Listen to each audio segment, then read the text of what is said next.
benvinguts a esta presentació. Soc Manolo Gil, soc l'assessor de la Fira del Llibre i bueno, un plaer i amic personal y company de rialles de Maite Aparici de molts anys. Bien, esta es la presentación de la Feria del Libro que creo que tiene más argentinos por metro cuadrado de la historia. Con lo cual esto es importante porque está aquí Lucrecia a mi lado, los argentinos son muy lectores, con lo cual creo que esto nos irá muy bien. Y además hablando de Umberto Eco, que también está muy bien. Bueno, pues aquí nos ocupa este acto, un acto que está organizado conjuntamente con la editorial Jotdown y con la autora, con Maite Aparici, y con la Feria del Libro como entidad. Feria del Libro, Gremi Llibres y Fundación Feria del Libro. Bueno, pues es un honor poder presentar este nuevo libro de Maite Aparici Cabrera, que ha publicado Jotdown, Umberto Eco desclasificado, en un año muy especial, puesto que es el año que se cumplen 10 del fallecimiento del filósofo y semiólogo, y él dejó, bueno, ellas lo contarán, dejó escrito que no quería para nada ni homenajes, ni geografías, ni viudas y viudos putativos, que no quería. Por lo tanto, que pasara 10 años y después de 10 años pues la cosa cambiaría con una perspectiva del tiempo. Han pasado 10 años y yo creo que es el primer libro que se publica sobre Umberto Eco, con lo cual esto de ser los primeros pues está muy bien, ¿no? Espero que a lo largo del año y en estos próximos años pues Umberto Eco vuelva a estar con nuevas visiones sobre su filosofía, sobre su persona, etcétera, etcétera. Y bueno, nos acompaña a la derecha, a la izquierda de Maite está el editor, Ángel Escudero, de la editorial de Jotdown, de una revista conocida por todos. Ya tengo nombre, y Lucrecia Escudero. Este libro no sería posible sin el testimonio de Lucrecia Escudero, que es de lo que verdaderamente se va a tratar y vamos a hablar aquí, ¿no? Umberto Eco como texto y pretexto de Lucrecia Escudero. Y decir otra cosa más, se produce una cosa muy curiosa. He dicho lo de los argentinos por metro cuadrado, pero es que Maite Aparici podía ser una escritora porteña, porque irrumpió en la historia de la literatura y irrumpió con la narrativa con una novela, Los ruidos de la noche, que aparecía en Valencia, pero era una historia argentina, y ahora hablamos de Umberto Eco, pero también con una historia argentina. Yo creo que ella ya debe de ir a Buenos Aires y presentar allí, hacernos un asado, irnos también a Rosario, y ya está. Bueno, yo me callo porque tengo incontinencia verbal y cedo la palabra al editor. Muy buenas, muchas gracias por acompañarnos hoy aquí. Yo soy Ángel Fernández, el editor de Jotdown, y bueno, voy a contar una pequeña anécdota. Yo descubrí a Umberto Eco no por el nombre de la rosa, ni por sus ensayos, sino tuve una época que me entusiasmé con la enigmística, que es la disciplina que hay en Italia, que hay muchos fans de jugar con las palabras, ¿no? Y concretamente allí leí que Umberto Eco era un fan absoluto de los crucigramas. Y cuento esta anécdota porque en el libro Lucrecia cuenta cómo Eco se sorprendió haciendo un crucigrama cuando leyó. Bueno, no lo cuento todo. Bueno, se encontró un crucigrama y al rellenarlo pues fue para él una sorpresa, ¿no? Es una anécdota que cuenta Lucrecia, que conecta con esa afición que tenía Umberto Eco, que podía ser un gran intelectual y a la vez pues disfrutar con unos pasatiempos como son los crucigramas, ¿no? Lucrecia, perdonadme, Lucrecia es doctora en semiótica, por Bolonia, bajo la dirección de Umberto Eco. Ahora nos contará un poco cómo se conocieron, porque es una historia súper interesante. Y es un poco, o un mucho, protagonista de este libro, ¿no? Y luego Maite, que es la autora, pues ha conseguido sacar de los cajones, ¿no?, de la memoria de Lucrecia, no solo Lucrecia, también de Cristina, que nos acompaña, pues todas estas anécdotas muy personales que no creo que se vayan a encontrar en otro libro y que a mí, desde luego, como editor, me han apasionado. Y lo he disfrutado mucho leyéndolo, y creo que además es un libro con el que te dan ganas de volver otra vez a Eco, ¿no? Creo que esa es la clave. Así que sin más, le voy a ceder la palabra a Lucrecia y a Maite para que cuenten un poco cómo se tejió el libro.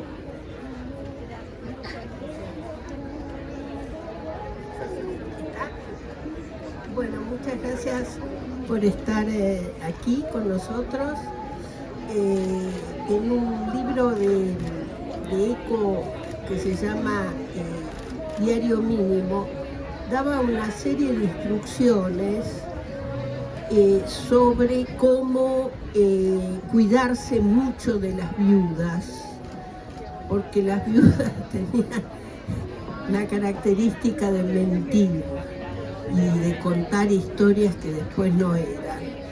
Bueno, lo que se cuenta acá, primero, no soy la viuda de Eco, y segundo, lo que se cuenta aquí es verdad, es gracioso, pero es verdad. Y la segunda instrucción que dejó Humberto es cómo preparar una presentación del libro. Y hay que empezar agradeciendo. Y yo agradezco a mi amiga María Inés Zuluaga, que está acá, que ha estado presente en todas mis presentaciones, pero sobre todo es la que estaba en la casa de la duna de mis abuelos todos los años. Así que acá la tenés, un protagonista de la novela. Segunda protagonista a la que agradezco que esté acá es Cristina Peñamarín, que fuimos discípulas de Eco, sentaditas en primera y segunda fila en el famoso año del 76, cuando empezamos a estudiar semiótica y nos dimos cuenta que era una materia dificilísima y espantosamente aburrida, pero Humberto lograba hacerla interesante, muy interesante. El tema del agradecimiento es complejo, porque por una parte le agradezco a Maite el haber insistido tanto en mis recuerdos, y por la otra, la verdad es que esos recuerdos me hicieron también mucho mal, porque uno recuerda el paso del tiempo. Y en realidad que yo personalmente querría que me pasara la película de nuevo, porque se me pasó todo muy rápido. Entonces me ha dejado como esa idea de nostalgia. Pero gracias, Maite, porque sacaste, y con mucha habilidad y mucha discreción, la serie de recuerdos que se relatan en este libro. Y gracias al editor, que la verdad es que es un audaz. Yo estoy convencida que va a ser no solo bestseller, sino que va a ser serie de Netflix, porque todo lo que toca Eco lo transforma en oro. Es impresionante. El tipo logra éxitos allí donde no se podía creer. Así que yo te auguro que puedas vender los derechos a Netflix, y ahí nos darás unas regalías un poco por los recuerdos que tenemos. ¿De qué recuerdos se trata? Se trata de un año en que estuvimos estudiando en Bolonia y pasó de todo. Hubo movimientos estudiantiles, represiones de la policía, amores contrariados, súbitos cuernos entre parejas establecidas. Está contado ahí en el libro, que quieran leerlo, está ahí. Y sobre todo se tejió en ese 76 una relación de amistad profunda y de gran reconocimiento hacia lo que es un maestro. Ustedes saben que hay dos definiciones de maestro. Los que dicen que un maestro es aquel que te guía en sacar de ti lo mejor, y aquella otra definición que dice un maestro es aquel que te indica hacia dónde tienes que ir.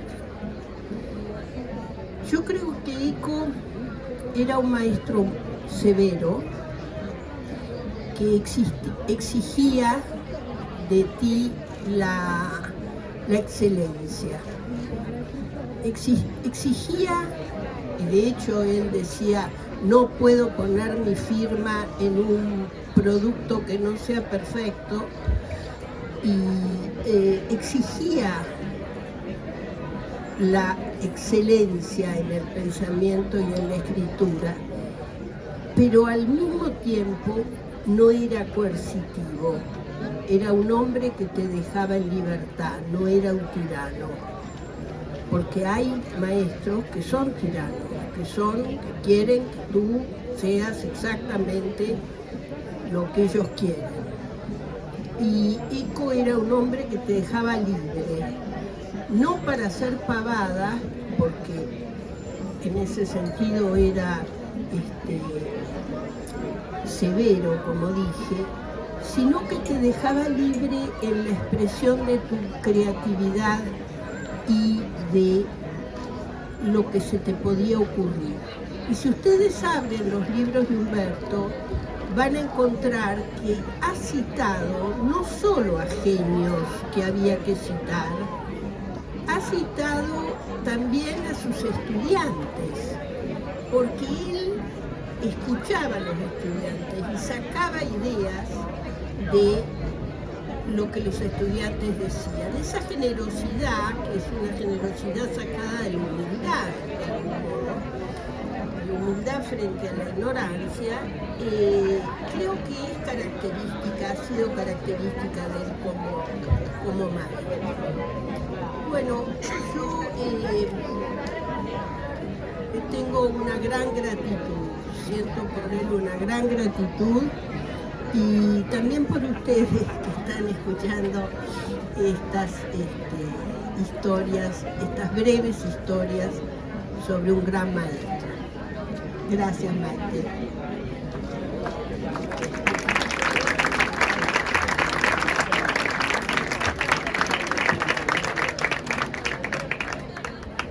Bueno, buenas tardes, muchas gracias a todos, Lucrecia, Ángel, Manolo, Feria del Libro, y a todos los que habéis venido a acompañarnos. Qué buena gente. Muchas gracias por acompañarnos aquí a conocer, a recordar un poquito más la persona de Umberto Eco, y a mí me gustaría, si queréis, contaros cómo surge este proyecto. Es un proyecto de una mujer que lo ha vivido entre Argentina e Italia, una parte en París, que es donde ella reside, pero que yo lo he rescatado en Valencia. Y porque esto es el fruto de lo que es la memoria oral. Tú te la encuentras donde se produce ese cruce de personas. Entonces, yo creo que el comienzo, el cómo empezó es muy poético y es muy bonito.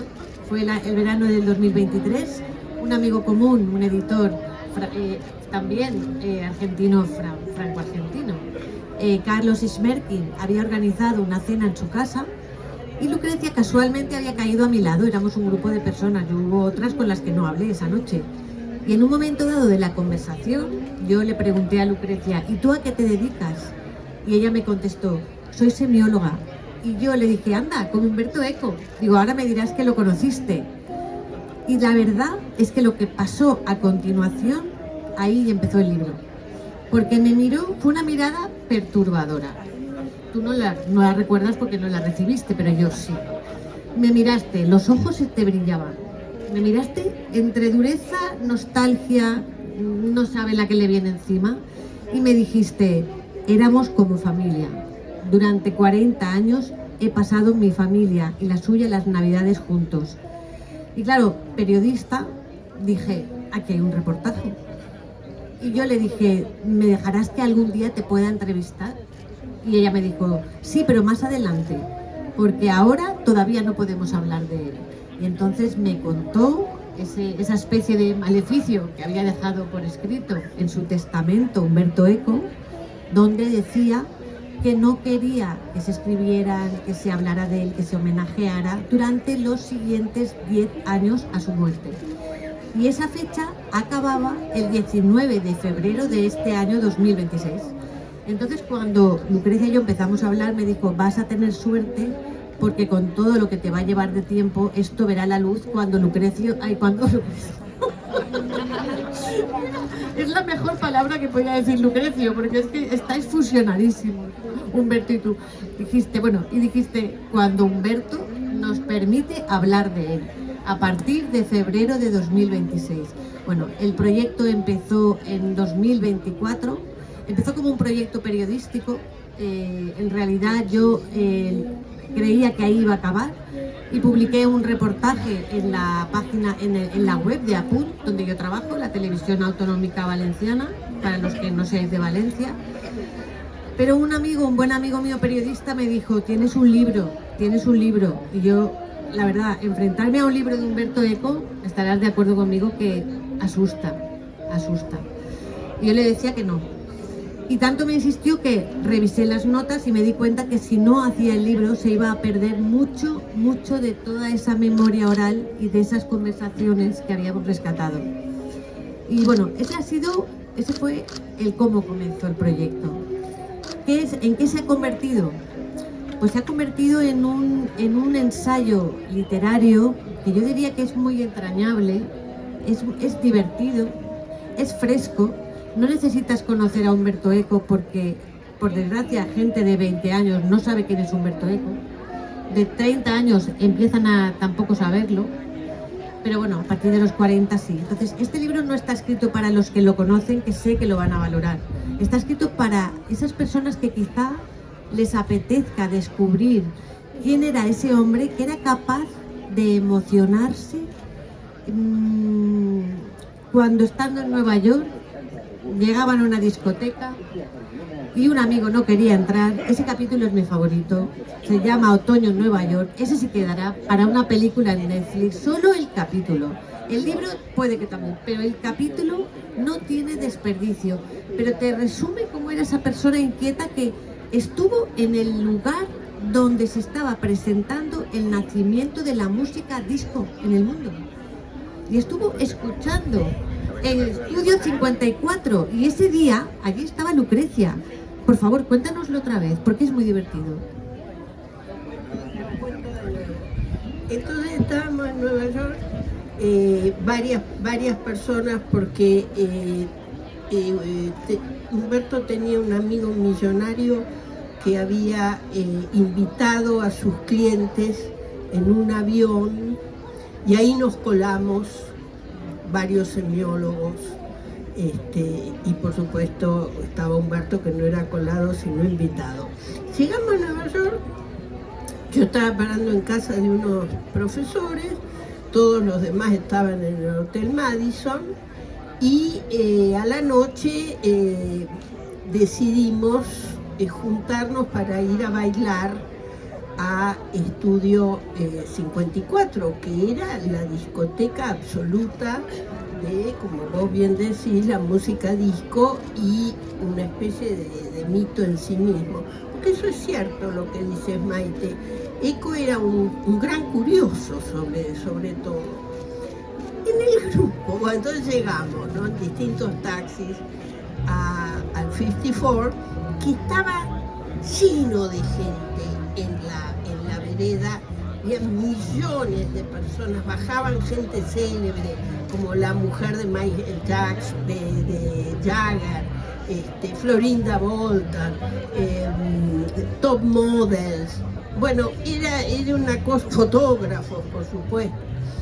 Y en el grupo había un comunista convencido y militante.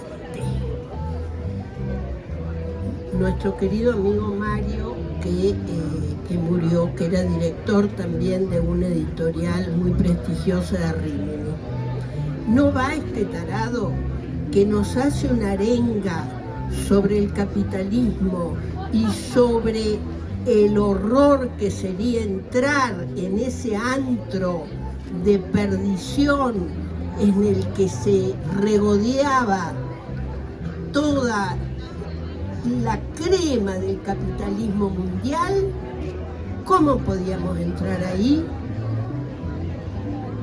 Nos miramos y entramos igual.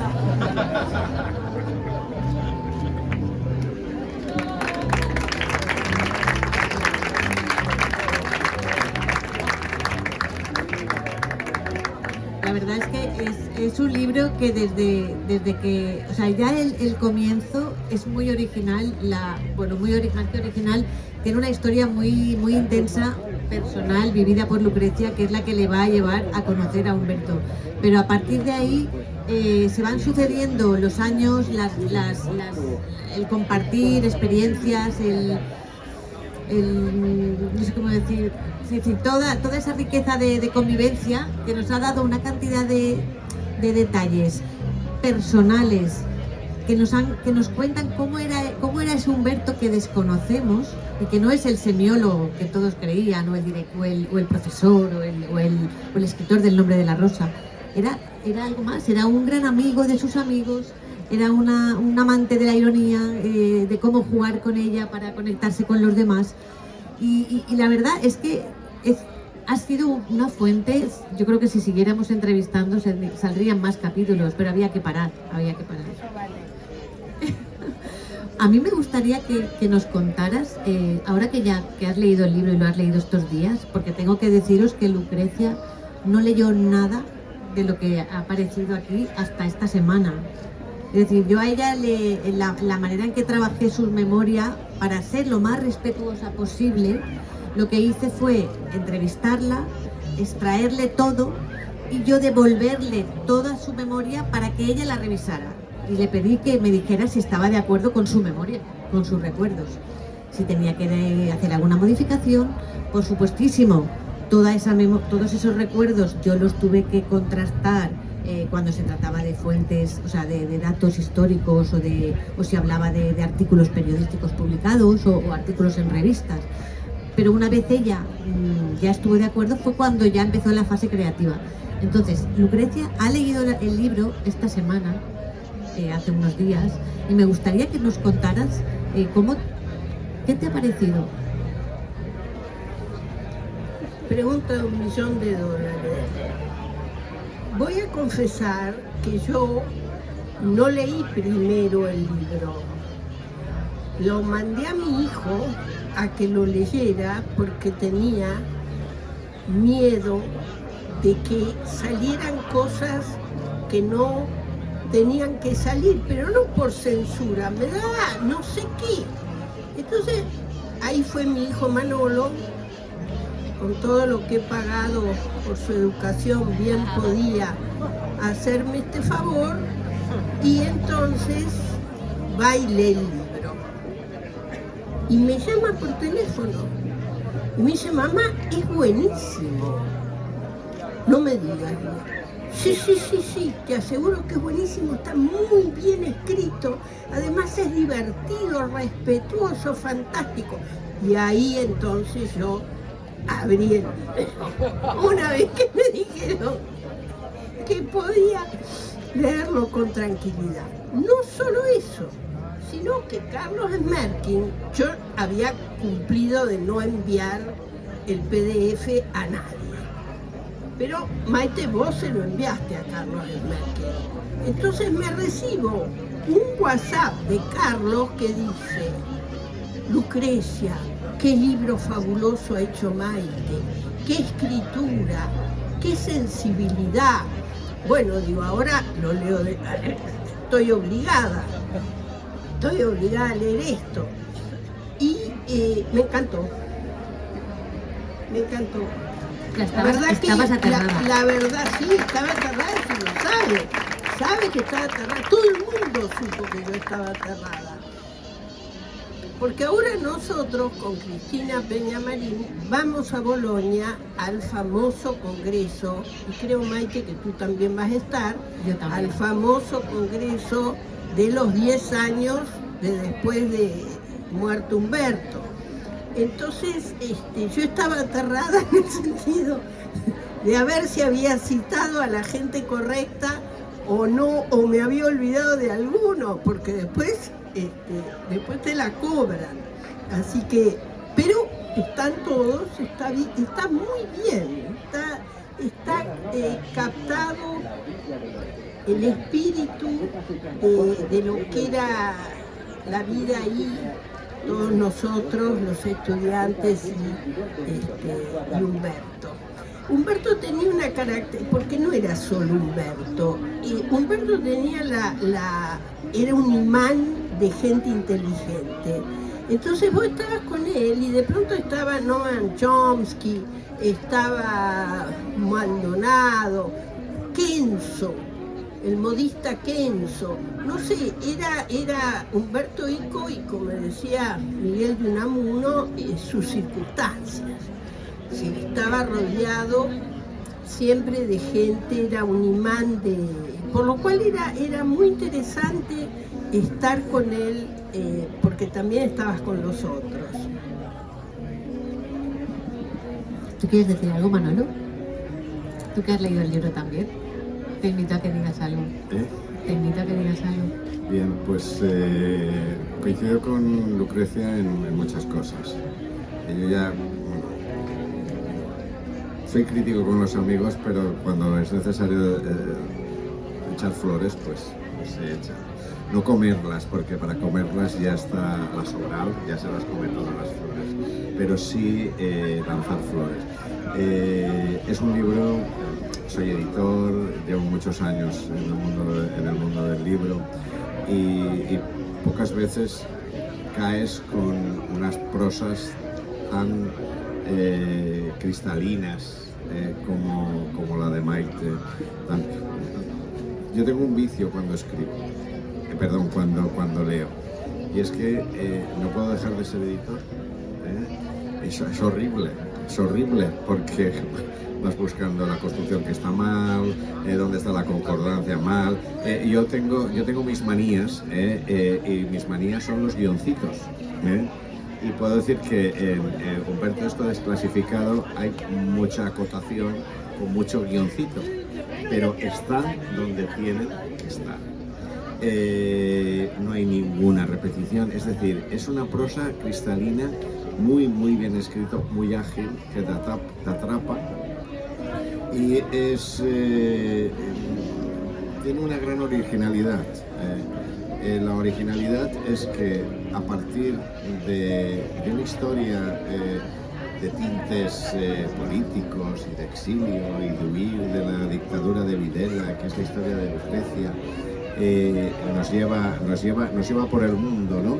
Y eso es la historia de Lucrecia como, lo he dicho antes, como texto y pretexto para hablar de Humberto Eco, sin hacer algo que agradezco mucho, porque claro, hay un terror y un miedo cuando se intentan hacer biografías o se intentan hacer, sin caer en la hagiografía.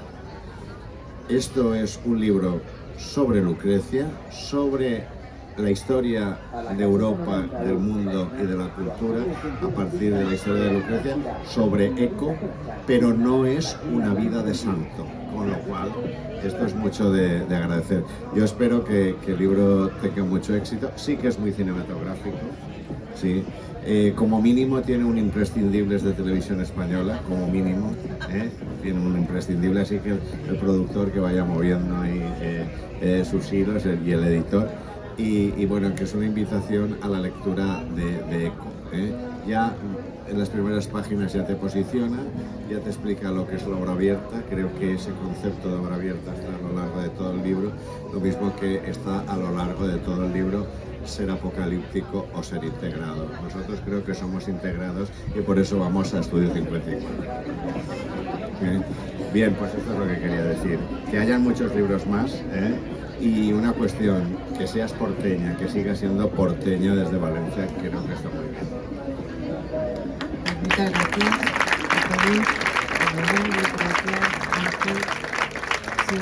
¿Tienes alguna pregunta ahora para Lucrecia, para el editor o para Maite? Será bienvenida. Si no, tenemos que cumplir un ritual, no sé si semiótico o semiólogo, pero en las presentaciones del libro serían incompletas si el autor no firma y si el editor hace caja. Una cosa lleva a la otra. Sí, sí que me gustaría preguntarle a Cristina Peñamarín, que es coprotagonista del texto, ha querido sentarse por voluntad propia entre el público, si te gustaría decir algo, si quieres añadir. Sí que me gustaría que te escucharan, que te conocieran, porque tú también has sido muy importante. Lucrecia se lleva una gran parte porque fue la inspiradora y quizás su historia pesa mucho, pero tú has sido muy importante. Tú me llevaste a Ana María Loruso, tú me has aportado muchísimo de tu visión y de tus tiempos convividos con Humberto y de tus conversaciones y de los silencios. Algunos que han formado más parte de tu esfera privada, los he obviado, como habrás visto, pero sí que he dejado entrever todo lo que me has ido contando. Bueno, hemos descubierto que las memorias de Lucrecia y las mías del mismo momento histórico no son iguales, lo cual es una suerte porque podemos complementarnos, ¿no? Y también he descubierto que Lucrecia tiene muchísima más memoria que yo, de manera que, y además cuenta muy bien las cosas, las revive, les pone mucha pasión, por eso te encantó cada una de las historias y fuiste. Así que yo creo que si hay algo que contar, que lo cuente Lucrecia, que cuenta muy bien.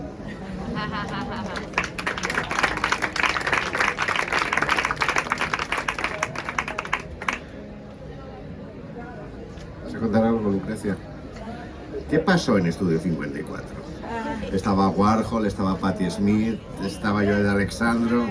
Claro, cuenta. Lo que fue muy gracioso es que estábamos en el umbral del 54 y Mario Guaraldi hizo esta arenga sobre la imposibilidad de entrar y nosotros nos codeábamos porque decíamos a ver si todavía no nos dejan entrar. Y bueno, cuando finalmente decidimos entrar, entramos y era una discoteca que después se reprodujo, porque inventaron un género de discoteca, que después se reprodujo en Rimini, por ejemplo, en la discoteca El Paradiso, o también en Ibiza, en el Pachá, sí, era un género que no era solo un género de baile, sino de mirar y ser visto. Entonces había una cuestión de exhibicionismo fuerte y la música era ensordecedora, esa era otra característica, que la música fuera absolutamente invasiva y que las luces te pusieran ciegos, porque en realidad ese tipo de dispositivo lo que operaba era un dislocamiento de tu existencia, de tu yo, sumado seguramente a la cantidad de cocaína que tomarían, pero no era mi caso. Eco era muy de ir a discotecas, íbamos todos a discotecas. En Urbino había una discoteca que se llamaba Scorpio y era muy gracioso ver bailar a los semiólogos porque no sabían bailar. Entonces, nosotros con Cristina y el ex marido de Cristina y muy amigo mío también, Jorge Lozano, les enseñamos a bailar, porque eran unos pataduras. Era gente que no, en fin, no sabían bailar. Y hemos estado yendo a muchas discotecas, eso es evidente. Como buenos integrados. Sí, a mí también me gustaría destacar que Lucrecia realmente cuando entra en contacto con Humberto, que es un profesor, en ese momento un reputado profesor, pero en el mundo académico no es conocido, en el mundo de los mortales, cuando tú lo conoces, a partir de ahí es cuando empieza él a forjarse, cuando empieza él, digamos, a publicar sus grandes... Bueno, acababa de publicar el Tratado de Semiótica General, pero eso no lo hizo popular. Pero lo que quería deciros es que todos conocemos El nombre de la rosa, algunos han leído el libro, otros han visto la película o han hecho los dos, pero Lucrecia, cuando conoce a Humberto, quiero que os diga la segunda o tercera frase que le pronuncia cuando se la lleva a comer una pizza que la acaba de conocer a los 5 minutos. Quiero que les cuentes eso porque eso es muy grande y eso dice lo que va a venir después del nombre de la rosa. Es cierto, Maite, sos muy perspicaz. Bueno, el tipo va y me invita a la pizzería a comer. Aviso que Ico era una persona, y Cristina no me va a traicionar en este recuerdo, que estaba permanentemente rodeado de gente, que le pedían cosas, cartas de presentación, que le corrigieran esto, que... Bueno, la cuestión es que me dice, mirá, dice, vámonos a comer a una pizzería, así podemos charlar tranquilamente. Y efectivamente, porque estás acá, que querés, que esto y aquello. E inmediatamente...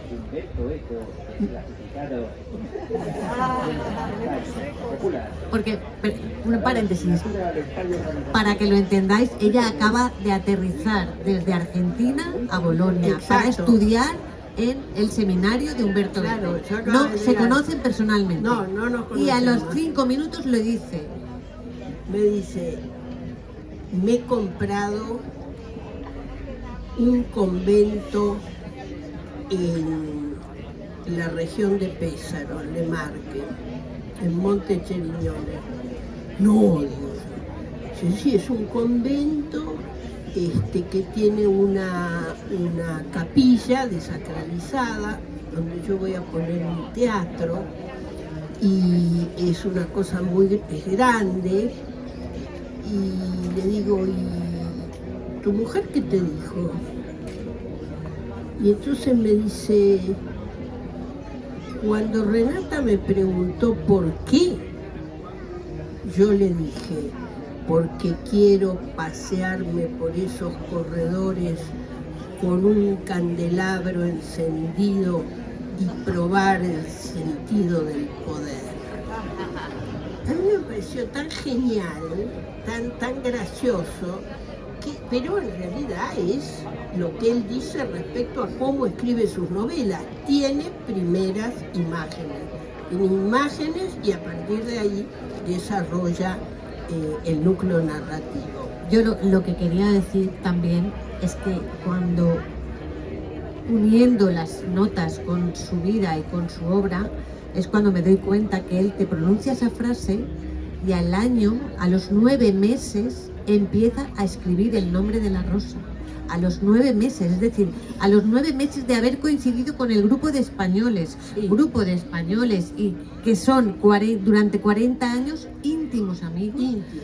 Y este grupo, con ello, vosotros asistís a cuando él empieza a escribir y os contaría cosas o algo. Él empezó a escribir en el convento que restaura, y yo me acuerdo que tenía una gran mesa de madera con cajas de zapatos y adentro tenía fichas, porque toda la novela ha sido, como cuenta en Apostillas del nombre de la rosa, ha sido muy documentada.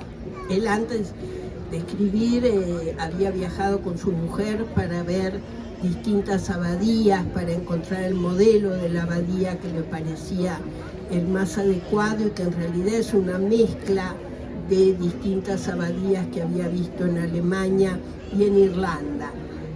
Pero él tenía en estas cajas de zapatos fichas de la Edad Media. No nos olvidemos que su tesis doctoral es sobre la estética de Santo Tomás de Aquino, es decir, había estudiado todo el medioevo. Y dijo, estoy escribiendo una novela. Y yo me acuerdo el estupor que nos dio. Dijimos, pero esto es un disparate, Humberto, ¿cómo? ¿Pero por qué? ¿Cómo se te puede ocurrir escribir una novela? Sí, estoy escribiendo una novela y a nosotros realmente, digo nosotros porque estaban otras personas ahí, nos pareció rarísimo que pudiera un teórico semejante pasar de género argumentativo a ficción. Esa operación del lenguaje me pareció rara. Y después él en Apostillas cuenta todas las veces que hizo leer el manuscrito a Omar Calabrese, a Pablo Fabri, a gente que eran muy amigos y profesionales y seguramente más atendibles que nosotros. Pero él chequeó mucho el nombre de la rosa. Bueno, pues yo creo que con estos recuerdos de Lucrecia, que son impagables, damos por concluido, ¿verdad?, la presentación. Muchas gracias a todos y me gustaría decir una cosita, que como broche a los que decidáis leer el libro, hay solo 2 músicas, 2 canciones a lo largo de todo el relato, que yo os recomiendo que vayáis a Spotify y lo pongáis, porque una, para mí, resume la llegada de Lucrecia a Bolonia y la otra nos dice cómo es el personaje Umberto Eco. Ya, muchas gracias. A continuación, en la caseta de organización, Maite firmará, aquellas personas que lo deseéis, os firmará el libro. El libro lo podéis encontrar en algunas casetas de la feria, pero en la caseta de organización, donde se va a realizar la firma, ya lo podréis adquirir. Muchísimas gracias y viva Eco.